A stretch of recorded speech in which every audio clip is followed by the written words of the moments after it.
My daughter Brittany moved to California and wanted to pursue a modeling career. She's always wanted to be a model as far back as I can remember as a little child.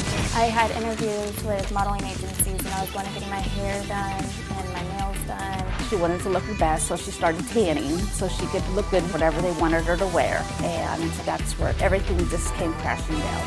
One day after I went tanning, when I got home, I noticed that I had a small little pimple on my stomach. I was thinking that it was just gonna go away, but it didn't. It grew overnight. I would say within 2 weeks, it was this huge, huge lump. I posted a picture of the infection on social media, and I have friends that work at another tanning salon, and they showed their owner, and they contacted us immediately. He said, "Oh, Brittany, you need to get to the ER immediately. You have MRSA." The doctor asked me if I've been in the gym or a tanning salon or anywhere that can have that type of infection in there. I was shocked. They had to take the little razor and open it up and squeeze all the infection out, and they had to cut all the infection tissues. I was just crying. I couldn't even watch. It was terrifying. For the next 9 months, it was hell. It seemed to start to get better, and then she's like, "Oh no, now I got one on my thigh." And then I got one more on my butt, and then after that I got 8 more on my right thigh. It's contagious, so you have to be aware at all times that it's covered. I was scared to death that she could die because of it going into your bloodstream. So tanning beds don't just potentially cause skin cancer, they can also harbor these so-called powerful superbugs, MRSA being one of them, due to potentially unsanitary conditions, because there are no laws regulating the cleaning of these tanning beds. And here to share their story, please welcome Brittany and her mother, Deborah. So you knew that there was a risk of going to a tanning bed, right? Just in terms of the UV rays, but you never in a million years expected this to happen.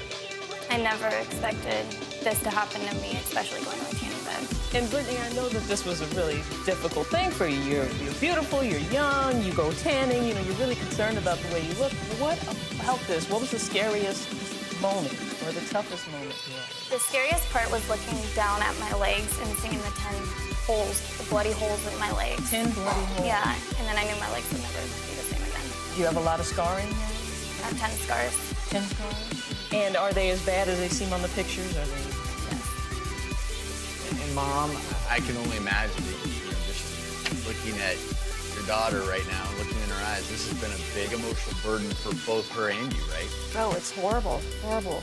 I mean, her waking up and saying, "Mom, I've got another one," and rushing to the ER, knowing that what we're gonna go through, the cutting open. Then they start cutting the tissue underneath and start putting in packing and the covers, and her screaming and crying while they're doing this, and she's holding on to the bed rail, and my hand's turning blue because it's so painful, this whole procedure. And the biggest thing that people need to learn at home is if you are in a community area, whether it's at the gym, tanning bed, do bathe and wash afterwards with certainty. But this happened to you, and the fact of the matter is you were scarred from it. And joining us now is board-certified dermatologist Dr. Ava Shamban. And Dr. Shamban, I want to ask you, how often do people end up dealing with severe scarring from a MRSA infection? Well, first of all, as dermatologists, we detest tanning beds. They're bad for your skin from every single aspect. They damage your skin with the ultraviolet, so you age prematurely. And as you experienced, you got infected with a potentially life-threatening bacteria, the meth-resistant staph. Is it accurate to say that you'll probably never go to another tanning bed again? I will never go to a Yeah, so I mean, it's really, no laws, there's no regulation, it's incredibly dangerous. And what's really creepy about this bacteria is that it can spread through so much of your body without even scratching, as you experienced. So you get these, and it's very inflammatory, so that's why you've got those deep holes in your skin and the scarring. I've seen pictures of the scarring. So, but the good news is for you is that I'm going to treat your legs with a series of laser treatments so your legs will be bikini ready. Thank you.